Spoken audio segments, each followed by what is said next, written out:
You can do this makeup using only your fingertips. Let's do it together.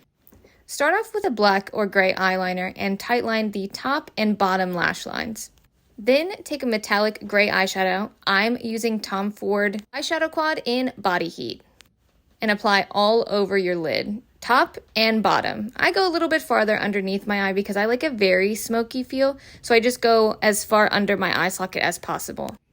Now, if you feel like you've made a little bit of a mess, just take a small blending brush and just blend out those edges so they don't look so harsh.